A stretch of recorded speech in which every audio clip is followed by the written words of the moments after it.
Hello, everyone, and welcome to another episode of Phoning It In. I am Michael Carvelli, joined by John Terry. What and up? with us this week is Nick Arthur, Hey, Nicholas. live from a very hot house in Overland Park. Only audio for me today. No air conditioning, as Michael mentioned. So we'll let the viewers use their imagination on how many articles of clothing is being worn right now. We could have done so well with views if you would. But I think I would have violated the Zoom terms and conditions if I turn on my camera. But we're well. I'm glad to join you guys. It's not often I get to join. I am home, and the baby is not home because there's no AC at home. Yo, not a baby anymore though. Like he's like a full-grown kid. It's amazing how big he is. Do you base how? Okay, there's a certain point where we're no longer able to call him a baby. And is that, first of all, I guess, when is that point? And is it more based on size or age? Size, 100% size. I feel like when I think of it as age. When a baby can stand and like not, I know he's not walking yet, but when like he can like hold on to something and stand, I don't think you're a baby anymore.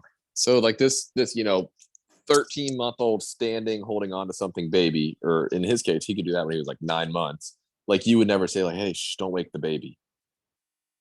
No, that's it. Don't wake he's not the a baby. child. The child. The child. Yeah, he's a child. Is it a toddler? How old is he now? I'd go. He's over 30. How old is he? John, you wished him Wow. happy birthday so recently. Belated happy birthday. It's always belated happy birthday to Nick and Lucas Arthur. But no, like what like he hasn't walked yet though, right? He's not walked on his own yet, no, but he has a milestone coming up. But I almost don't want to tell you because I want to see if you remember to. I'm looking back. I can't remember. Let's see here. Let's see. I can't believe you don't know it. I always forget, man. Honestly, seeing Snapchats and pictures and like Instagram pictures of Lucas is like the best part of my day. What, like 100% seriously, very true. Like I'm like all my coworkers, I'm like, look at Lucas, guys. Everyone loves him. Lucas is like a celebrity at work. You ever show Greg? No. So he's coming up on a year. Okay, that's what I thought. I thought he was coming up on a year. You messed me up when you said, I got really confused and you're like 13-month-old. And I was like, wait a second, I don't think he's a year old yet. So you confused me, Nick. I was doing it on purpose. God, fuck. Yeah, he's doing great. He's not a baby according to John, but he's doing great. And hope you guys are doing great as well. We've it's been a little while since it's been able to chat a little bit outside of just all business. Like normally we talk is business. It's work, how someone work doing, personal life. It's not just chatting. Yeah, it's always nice. I've been trying to get John to play Fortnite with us a little bit. The other night I've been going to bed so early. He played with us a couple times though. Yeah, I just like I just gotta like I need to know before like 8 p.m. because if I get to 8 p.m. and I have no plans, like this is gonna sound pathetic, guys, but especially the days I go into work, I get home at like 6 o'clock and like literally I eat dinner, I take a shower, and I'm in bed by like 8:45. Like I mean I'm just tired and I gotta wake up at 6 a.m. the next morning. I gotta get my sleep. I'm not judging. So like my point is like if I find out if I can like know that I have something to do later at night, I'll stay up. Like I'll play video games with MT sometimes, whatever. But like the other night when you texted me, I was laying in bed. So yeah, for me that's my only moment of kind of like me time, right? Is when after Lucas goes to bed, and if it's a day where I've gotten all the chores done, I've done the dishes, I've done everything else. It's just a nice little.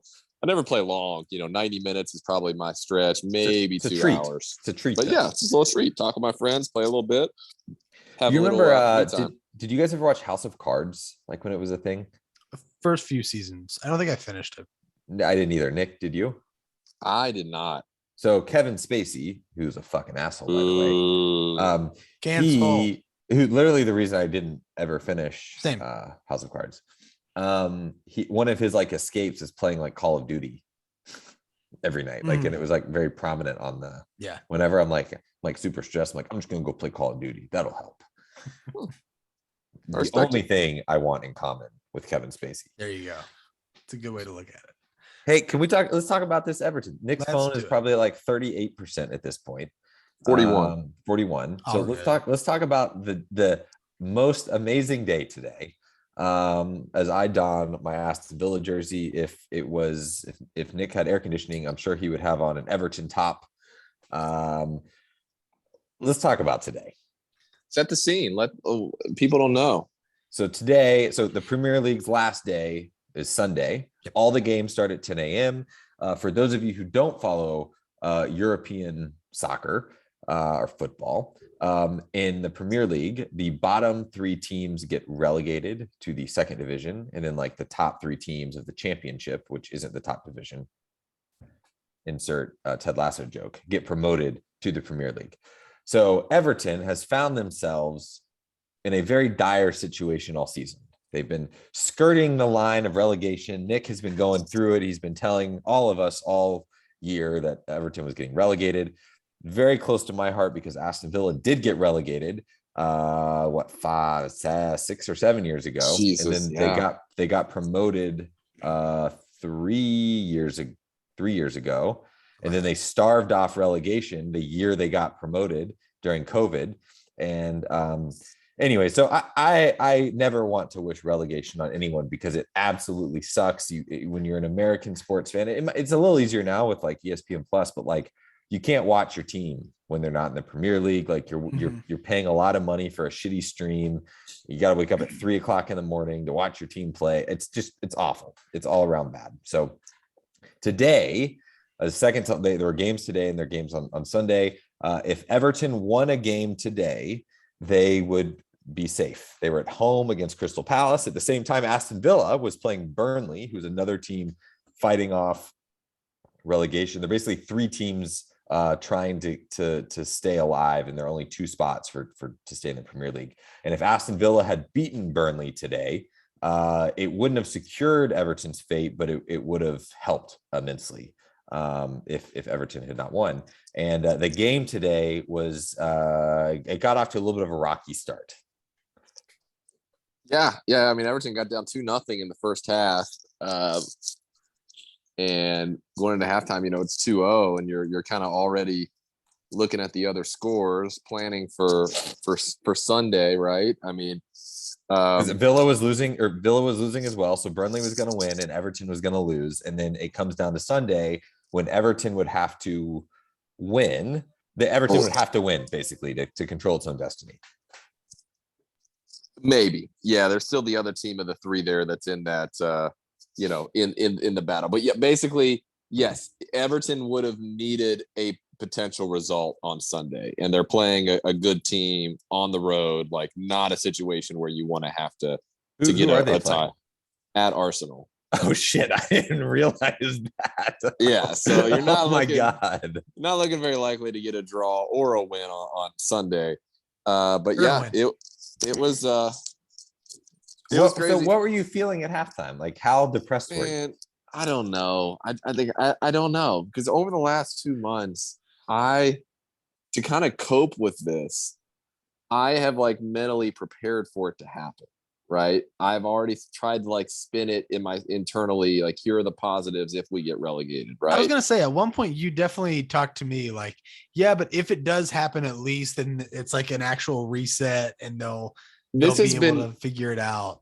Yeah, this has been building for like 5 years, guys. You guys have seen Everton spend these crazy amounts of money on all these players who just bust, right? You can only do that for so long, especially with the financial fair play restrictions, where if you spend all that cash and then you're not winning, you're not bringing in Champions League money or anything else, you then get to a point where you can't spend anymore.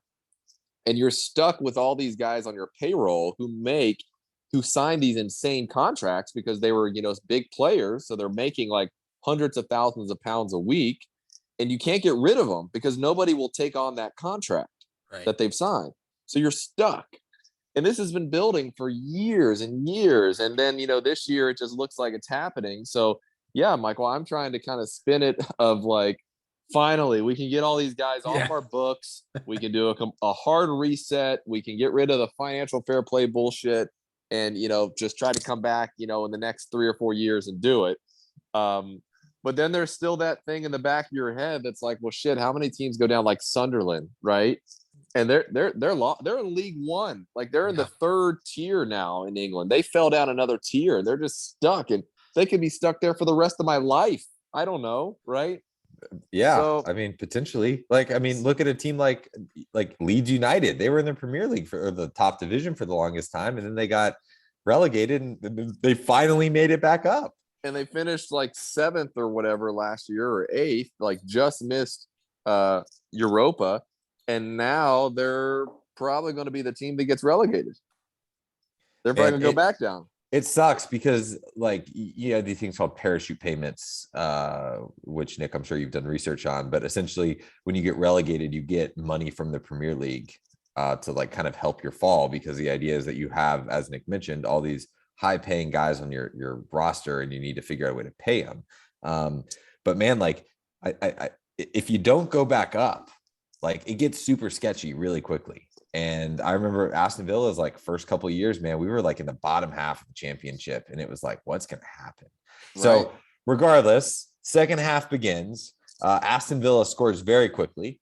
So they are level with Burnley, which I was like, okay, well, at least that's good. Like, at least Burnley's not going to get 3 points. It's not the worst thing.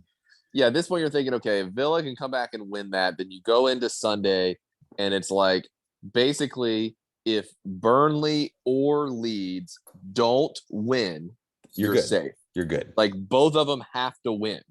So you're still feeling at the point where, like, well, shit, I hate that it's out of our hands, but it's possible. And then there's this little thought that's going on in your head that's like, man, and I message it to my other, like, a group chat I have with some Everton fans. It's like, man, if we get a goal quickly here to start the second half, that stadium is going to just erupt, right? And they say the most dangerous score in soccer is 2-0, right? When you're up 2-0, it's the most dangerous score in soccer, because you kind of start getting complacent, you get content, and all it takes is for the opponent to score one goal, and it's changed, right? They're one goal away from equalizing, and it just completely changes the game. And sure enough, Everton got an early one. I think it was like 55th minute. They got a goal, and it's 2-1. And then, man, once that happened, that stadium just got going. So I was on calls, and I had both games up on the TV, and I had the Everton sound on, and I was like trying to pay attention. They scored the first goal, and I was like, holy shit, like, don't act surprised on the call. Like, just be cool, be cool, be cool, be cool. And then I had just gotten off the call. So I just got off the call, a call when they scored the second goal. And I kid you not, like, I literally almost shit myself. I moved a meeting that I had 15 minutes later. I was like, I need some time. I need to watch the end of this game. Unbelievable. Yeah. I want to know, Nick. So they scored the first goal, as you mentioned. I just said they scored the second goal. When they scored the second goal, like, what were you thinking? Are you like, we can get a win? Or because a point didn't do a whole lot for you, right? Like, a point got us in a situation where if Leeds won this weekend, we would only need to draw Arsenal. Like, we could potentially stay up with only a draw. Right. Okay. If we lost today and other teams got results, we only stay up with a win in Arsenal. Got it. Okay. So, like, you're thinking, okay, a draw is not the worst thing today, because at least you don't have to win at Arsenal. You only need to draw. But man, Everton has just been full of heartbreak for me for however many years, right? They've always let me down. So even after we score the second and that train is just rolling down the tracks, there's still just doubt that this is going to go horribly, right? And for like the first 5 or 6 minutes, so we scored the second in the 75th minute. For the first 5 or 6 minutes after we scored the second, we couldn't touch the ball. Like, we couldn't even get on the ball. And then it's like, well, shit, because now you're thinking the air's gone out of the building, all that special moment of equalizing, you kind of you've lost that. But then they get a free kick in like the 85th minute, and man, they score the goal to go ahead. What did you do? And I don't know, man. It would have been cool to have a camera on me. I definitely was not working. Like, I needed to be working. And also my office was 80 whatever degrees, so I'm already sweating, and now you're having sweat on top of sweat. But I mean, when it went in, I mean, I think I stood up, and obviously I threw my hands in the air, and I let out a scream, and all my windows are open. I'm sure the neighbors heard me. But it was I didn't pick up my phone. I didn't pick up my phone, and it's funny because I'm streaming, right? And before we take the free kick, I see a message come through from Michael Terry. And I don't know what it says, but I see there's a message, right? And I'm not angry at Mike or anything, because if anything, like, it caused me to really focus on that. The free same kick. thing happened to me. This is amazing. Yeah. Keep going. So I see the message, like, oh shit, but then again, there was a message a little bit earlier that you guys had sent. And it might have been Michael Terry that sent it. I forget, but it was something that made me think we were getting ready to score, but it didn't happen. Right. Dude, that's the worst when you're watching a game. I remember when Villa was on the Patrick McDermott sent me a message and I saw the phone light up right before Jack Grealish scored. And I was like, oh my God, are we about to score? Like, but you don't want to get your hopes up, because if they don't score, it's just like, fuck. Well, I had gotten mine up earlier and it didn't happen. So I didn't really I wasn't sure. I wasn't entirely sure with this one. But yeah, so I kind of expected it there, but I didn't pick up my phone. I wanted to completely just soak in that moment of the fans running onto the field and the players jumping into each other and the blue flares. And I just tried to soak that in for a good 90 seconds before I picked up the phone. But yeah, that was you probably could take, as I mentioned to you guys in the group chat. Oh God, I still haven't read that. This is the first time I've read that. I didn't even know. I've been an Everton fan since 2014. I went to a game in 2017. And you could take all, 8 years of my time as a fan, all the excitements, and combine them. And I don't think it would come close to the way the last 45 minutes were today. I texted you this, but I was just I'm so fucking happy for you, because it is, one, it's miserable to get relegated. So you don't want to experience that. I will say this: if Everton ever does get relegated, the feeling of being promoted again is amazing.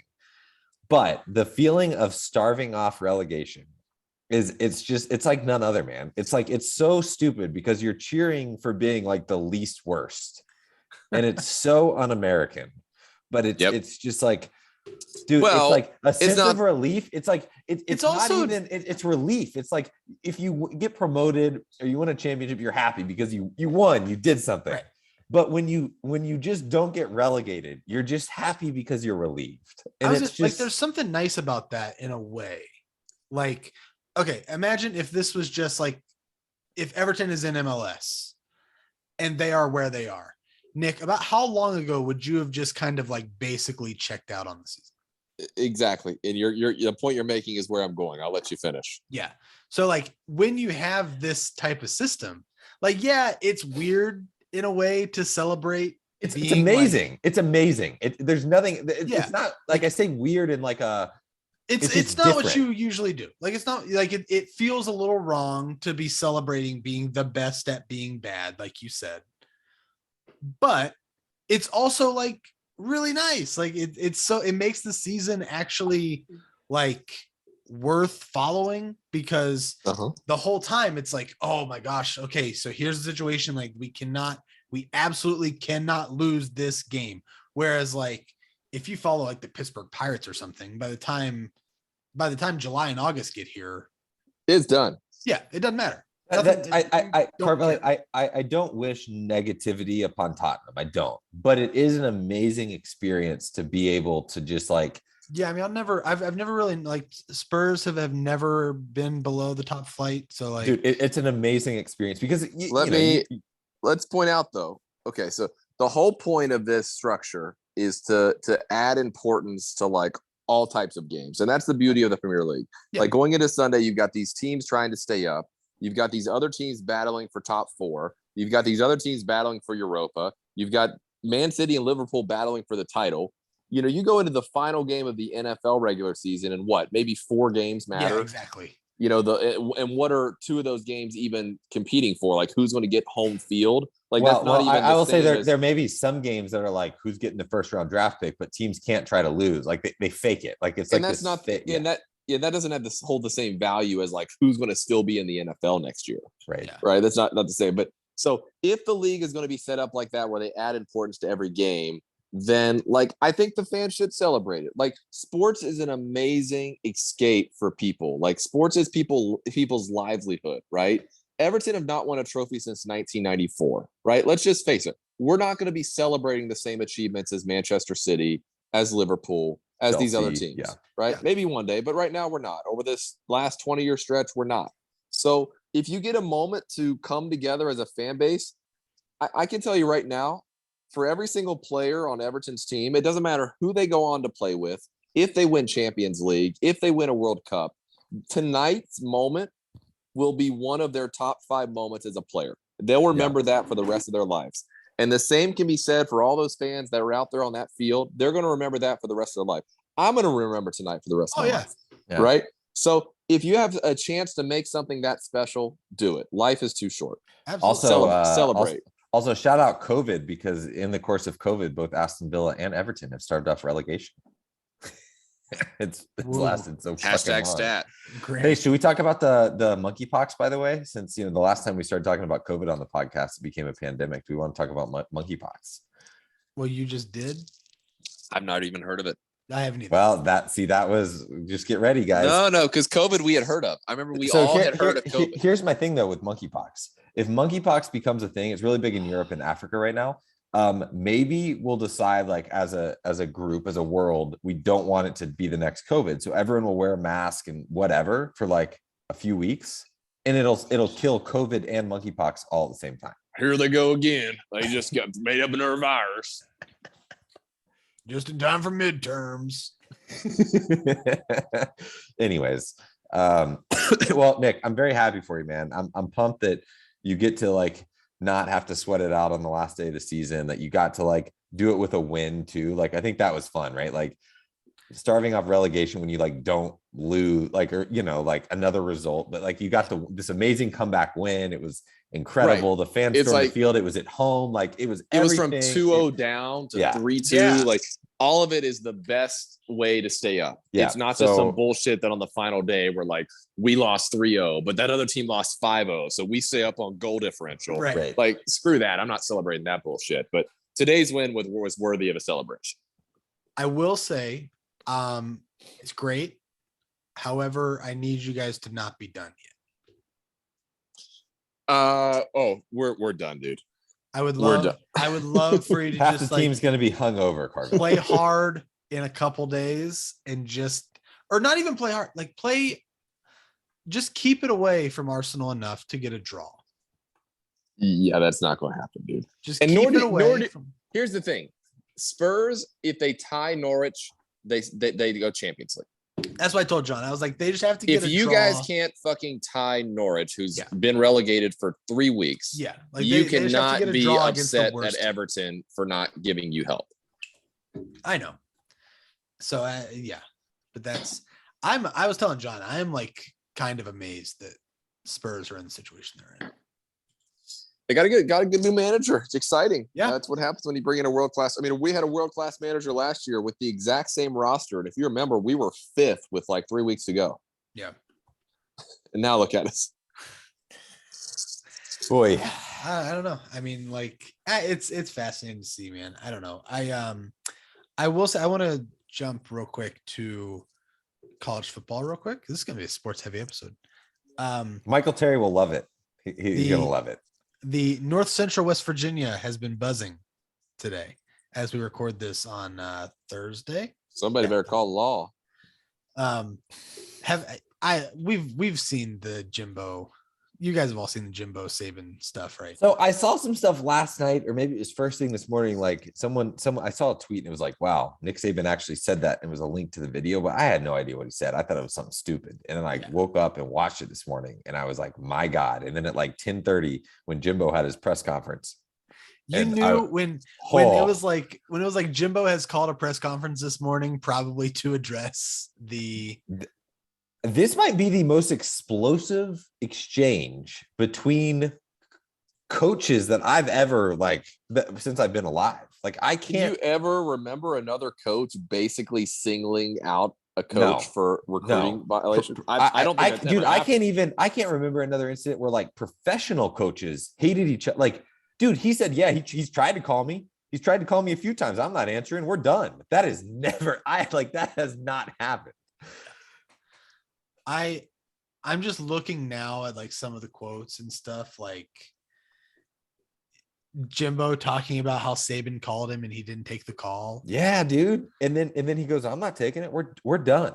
He said, we're done. That's the thing that's crazy is like, I don't know. I mean, I'm sure that there's always been like that competitive, like, I don't want to call it beef, but like that, you know, with two coaches who are very good, who want to be the best, like, you know, just an ingrained. But also, like, I guess, but also, like, think about it. Jimbo, when he was really good, was at Florida State. They never played Bama, right? And then you went to Texas A&M, and Texas A&M like wasn't fantastic. Like, it's not. They weren't even on the same spheres. Yeah. But I mean, you're still like when you're recruiting at Florida State, you're recruiting against Alabama. Like, yeah, fair point. And like, but these two were, I mean, Jimbo was his coordinator at LSU. Like they, you know, they had a working relationship, and it's just fascinating to see like the way that this kind of stuff, dude, exploded. It exploded. I don't even know what they're arguing about. Like, who cares anymore that people are buying people? It doesn't matter. And literally, who cares? Yeah. Did you see the Nick Saban interview that happened, I guess, like this evening or something on XM? I did. Where basically he was, of course, commenting on like Jimbo's reply. Right. And it was so weird to me because his defense was basically like, hey, I didn't mean to single anybody out. You know, this is the issue with like the state of college football today. I'm talking about like all schools, you know, this pay for play, which by the way has been great for my players. They make good money, but at the same time is like the worst thing ever that's happened. But it's like, no, dude, you did single somebody out. Like you literally did. Like you, what do you mean you didn't mean to single somebody out? So that's the part that's kind of weird. But yeah, Jimbo was interesting because he basically was like, man, I know some things, right? I know some things about Nick Saban and stuff he could have done. He doesn't want to go down that path. I said this in the text. I'm like, the North View came out a little bit with Jimbo there. Like he was. My dad would hit me upside the head if I ever cheated or lied. So maybe somebody needed to hit Saban upside the head. Isn't that basically what he said? Do you guys like Nick Saban? Like, do you think he's like a good coach? Like, what are your? Because like I actually like. I've listened to him when I was like coaching back in the day. Like I would listen to like a lot of his stuff, and I actually think he's like a very effective like leader. I mean, look at his track record. I don't care who he's paid. Everyone pays everyone.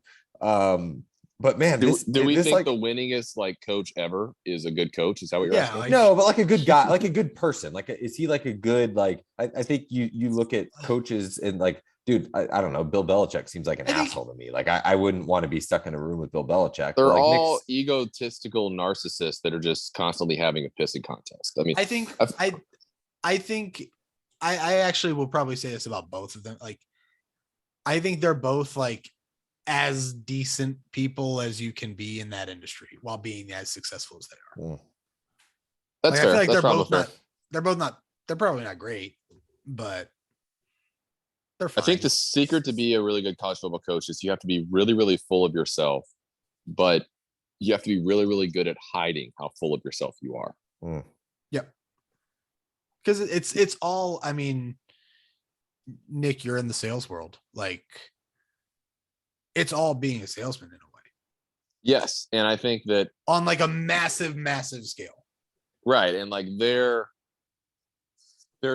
profession is such a tangibly defined like success, right? This is all results based. It's all competitive. Right. And when these guys get to this level where they're at, they've of course been very successful, and they're just very, very full of themselves. And I think they often will run their programs like North Korea, and they're the freaking dictator, right? And they just get even more and more full of themselves and the power they have and what they can do. And you know what, if he doesn't want to work, do this, get him out of here. I don't care. I don't know. I'm getting way off topic here, but these guys are very full of themselves, and they start having a pissing contest, and it's fun to watch, but it's also like, I don't know. I kind of roll my eyes at it at the same time. Yeah. It's always very much a, like, so many coaches, how many times do they like say, people have to do everything we do, blah, blah, blah. And then kind of like you said, the second that anybody is like, maybe this isn't for me, then it's just like personal. It's like super personal when it's basically them trying to do the exact same thing they're trying to do. I don't know. Yep. I don't know. And I get like, I guess I understand where people are coming from with the NIL stuff. I don't know. Like it's just weird because like for so long it was just not good for players, like the system as a whole now. And I understand that there probably should be some kind of regulation or whatever, but like it's not, I feel like the way it is now is the way it was before. It's just now public and actually official. Yeah. Yep. And it's like triggering people who like the coaches who were kind of benefiting off of it. And now they're like, oh no, like everyone can do this again. Yeah, it was something that was desperately needed to make sure that players were at least somewhat, listen, they're not being paid to play on the field, but like, why should they not be allowed to go out and market themselves as individuals and make money on that? Like that should have never been something that wasn't allowed. Right. But yeah, the issue is like you kind of just like lift the storm gate here. You open the dam and go on, you're good now. Yep. And no one freaking knows like where the limit is. Like, what are we allowed to do? What are we not allowed to do? And like the NCAA doesn't even really know. And it's different in different states based on state law. And like, and they're kind of learning as they go. And like anything else in this world, you've got people who take advantage and bend the rules. And that is, the NCAA has always been about drawing like a hard line, right? Everything was so black and white. Yeah. This is not allowed in any certain way, right? Like you can't in any way recruit somebody before 8th grade or whatever it is. It's black and white, very simple.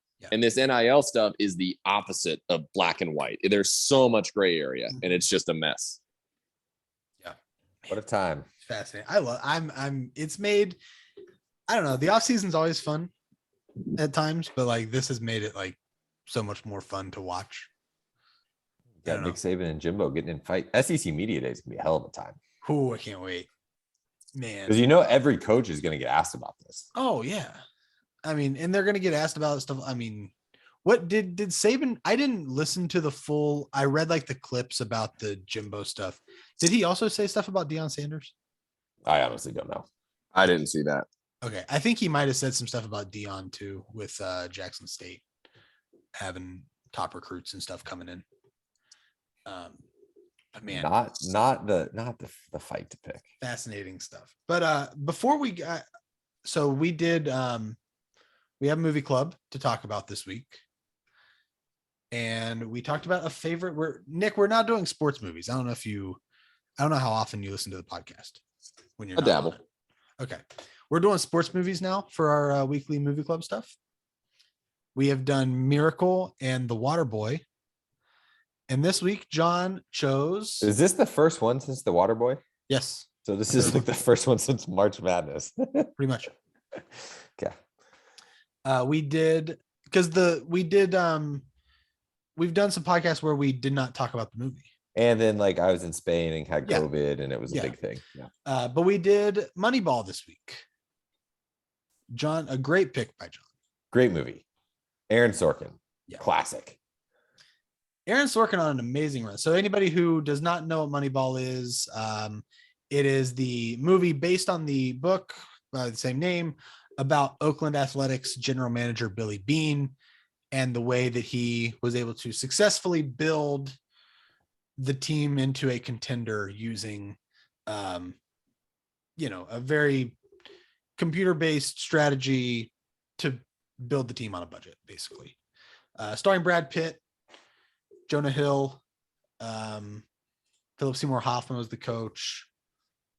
Written by our guy Aaron Sorkin. John, what'd you think? Dude, loved it. Like I've watched this before many times. Yeah. And it's one, I think the character, like Brad Pitt, like say what you will about him. Like he's, he sucks in like a lot of the movies he's whoa. I don't love like I think he gets a bad rap because he's Brad Pitt. Like he's one of my favorite actors. Whatever. Regardless, I'm not trying to be controversial. Amazing in this movie. He's perfect. Yeah. What's the his assistant's name? What actor? What's the actor? Jonah Hill? Jonah Hill. Yep. Amazing. Like he's so good. I actually like Jonah Hill better than Brad Pitt in this movie. I think Jonah Hill like makes the movie. The coach is such a hateable motherfucker. Mm-hmm. Like he is He actually, and I don't know that I should be saying this. He reminds me of the baseball coach at the University of Washington. There you go. Who like whatever. Speak on it. So no one listens to this, but it's just like I was like, fuck that guy. Yeah. You know, like so you hate the coach, you love Brad Pitt, you love Jonah Hill. The thing with the daughter was like kind of weird, like kind of I don't know, depressing, sort of like at the end. But man, and then like the owner just seems like this like rich nerd dude who like just is like, yeah, whatever works. Yeah. I just loved it. Like my favorite scene, and I don't know if we can get into this, but is when they're around the trade deadline and they're like making the deals. He's on the phone and he's like, get him on the phone. You know, I just love it. I don't know if that's how it works. I have no clue. I doubt Probably it is. Not. But oh my goodness, it's so good. And then when Jonah Hill has to cut the guy, and just amazing. Like it's a super entertaining movie. I will say this. I think there are two things I don't like about this movie. The first one was when they're on the winning streak and like they do like the blacked out Coliseum with like the spotlight on the players and it's very theatrical. And I thought that whole moment like lasted too long. Like I was not interested in like that. Like I'm not watching the movie because I care that they're at 16 wins and 17 wins and 18 wins. Like it like lasted too long. I would have rather had more Jonah Hill, Brad Pitt interaction. And then the second part, the daughter thing was just like a little strange. It's a very, I mean, we can go to this movie, Molly's Game, which you love, has weird father-daughter stuff. You're right. West Wing, weird father-daughter stuff. That's a good point, actually. It's a Sorkin thing, man. It is a little out of place. It has some moments that are good with it, but it's definitely a thing that he does. Man, it's such a good movie. I just looked it up before we started talking, a top 5 movie of the 2010s for me. Wow. And Sorkin on a run here where he does this movie the year after he did The Social Network, which is my number 1 movie of the 2010s. Oh, that's my favorite Sorkin movie. We were talking about the podcast. Yeah, I mean, just two close to perfect scripts by him, like just so good. It's so funny. Like I haven't watched baseball in like a year and a half, maybe. And every time I watch this movie, I'm like, I should get back into watching baseball more. Like I literally started looking up the like Out of the Park baseball game. That's like basically Football Manager, but for baseball. Michael Terry's really into that. I was like, I should play that and I should watch some baseball. And then like I turned on 5 minutes of baseball and I was like, okay, it's not as fun. This is this correct me if I'm wrong, you know, analytics have become such a major part of sports, right? The NBA has turned, the NBA probably in the last 5 to 10 years has turned to all analytics, and that of course has trickled down into college basketball. But this movie, correct me if I'm wrong, kind of represented like the first big moment in sports for like sabermetrics and analytics, right? I mean I would say Bill James, like the Bill James era. I'd say I'd say probably more when the book came out. Agreed. I agree. But Moneyball, generally speaking, yeah. I just like, I mean, the concept, this was happening in like the early 2000s. Yeah. Yeah. So I mean, that's always why it's so cool to me, is kind of get like the look inside the hood of like these guys proposing these radical ideas of, you know, of analytics and kind of the reaction. I mean, didn't they like fire the manager? I remember, because he was like totally against the approach they were taking with the analytics based trades and drafts and everything. So been a while since I've seen this one, but I did really enjoy it as well. Thought the cast was really good. Like John said, the compliment of Brad Pitt and Jonah Hill was fun. But it's just so cool to just see kind of the beginning of analytics that now dominate sports. So do you guys know what happened to, like, Billy Beane went on to work for the Red Sox? I think he's since like doesn't work for the Red Sox anymore. I could be wrong on that, but I looked up Paul De Podesta, who is Jonah Hill in this movie. Do you guys know what he ended up doing? He's like now with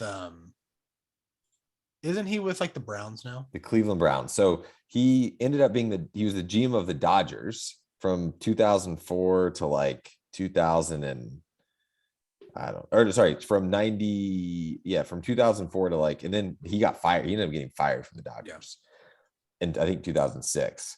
And then he worked for the Padres, he's like their EVP for something. And then he worked for the Mets. And then he is like the chief strategy officer for the Cleveland Browns. He's been there since 2016. Yeah. He has a 5-year deal through 26. Yeah. And then I think Bean is the executive vice president of baseball operations and minority owner of the Athletics now. Oh, he's back at the Athletics. Yeah. I didn't realize that. That's also cool. a minority owner of Barnsley in the championship. No shit. Yeah. Whoa. Did you know Barnsley until last year used to have an American CEO, and then they did so well. Nottingham Forest hired him away. So Nottingham Forest, who is going to be in the championship playoff for the Premier League, has an American CEO. And their team administrator is a guy named Tamor, who I worked with at the University of Washington. He's awesome. So go cool. Nottingham Forest. But yeah, he got moved up in 2015 with the Athletics. How about that? I did not know that. But I don't know. Like, there's so many scenes. Like, I mean, the one you talked about, the trade deadline, that initial meeting where it's like Brad Pitt bringing Jonah Hill into the room with like all the old scouts, right? Who are like super old school in the approach of like things like, they, just all, what you hear from old baseball fans about like what makes a good player, and having to explain this new strategy to them and them just like not buying in at all. It was so good. And it made me remember, I always remember really liking that team. Like for some reason, the A's were always a team I really liked around that era. Like I loved Barry Zito. Yeah, I mean, I never knew, like during that era, I never really understood the whole Moneyball thing. Like they were just like the team that did a lot with little. Yeah, exactly. Like we were just, I mean, at that point, what was this? 2000? What year did this take place again? Before 2004, right? Or 2006? It was like early 2000s. Yeah. Where 2001 ALCS. Yep. Like, I was 10 years old at the time. Like, you don't know what's going on behind the scenes with that kind of stuff. But I'm not going to pull up our list because I have a feeling that this discussion is going to be pretty easy. Numero uno. Yeah. Number one so far, 5 out of 5 movie for me. I mean, it's as good as a sports movie gets, I think. But so good. So it's amazing. It's great. Yeah.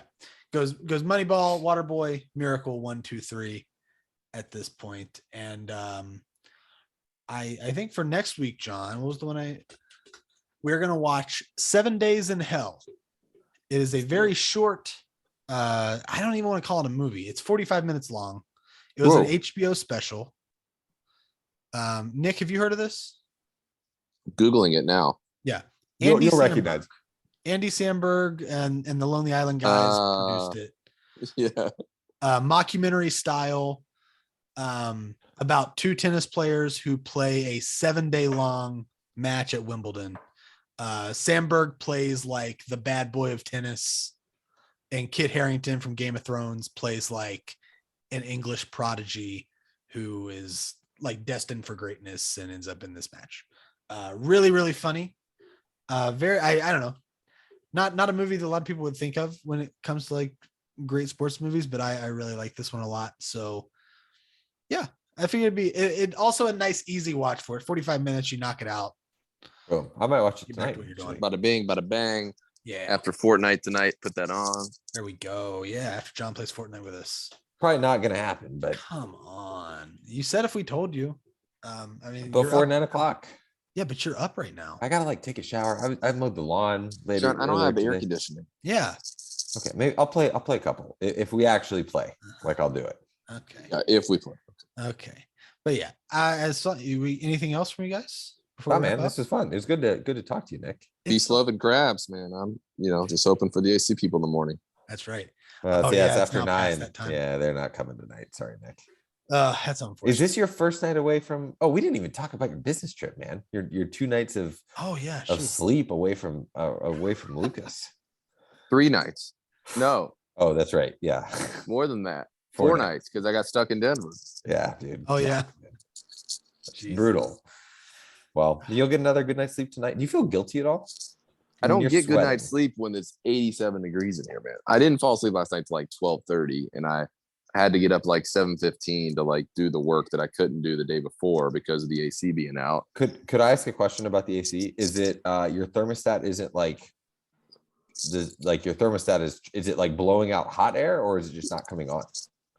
It's turning on. It's working. It's just there's a refrigerant leak or some sort of coil or something It needs that's to be not like working. recharged, or yeah. Because there's very little air coming out, and the air that is coming out is not very cold. Oof. Well, fingers crossed, buddy. Yeah. Fingers As someone who has recently had to replace their air conditioning, fingers crossed. This is a 2020 unit Oh, okay. So it should be fine. that was Oh, yeah. fully serviced a month ago. Oh, interesting. Are the same people coming out to work on it? Yep. Nice. Well, hopefully they come out tomorrow. But until then, thanks everybody for listening. Be sure to check out the podcast on whatever app you listen to, all that good stuff. Subscribe on YouTube to watch us. Unfortunately, you don't get to see Nick's camera today. Could have views. We would have been a viral video.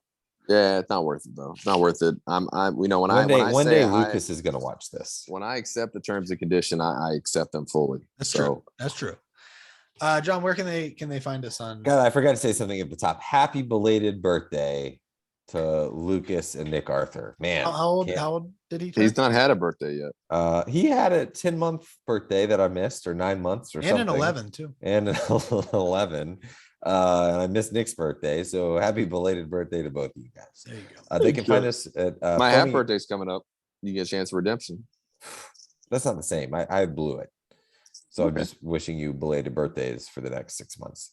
They can find us at Phoning It In Pod on Facebook and Twitter, or they can send us an email, phoninginpodcast@gmail.com.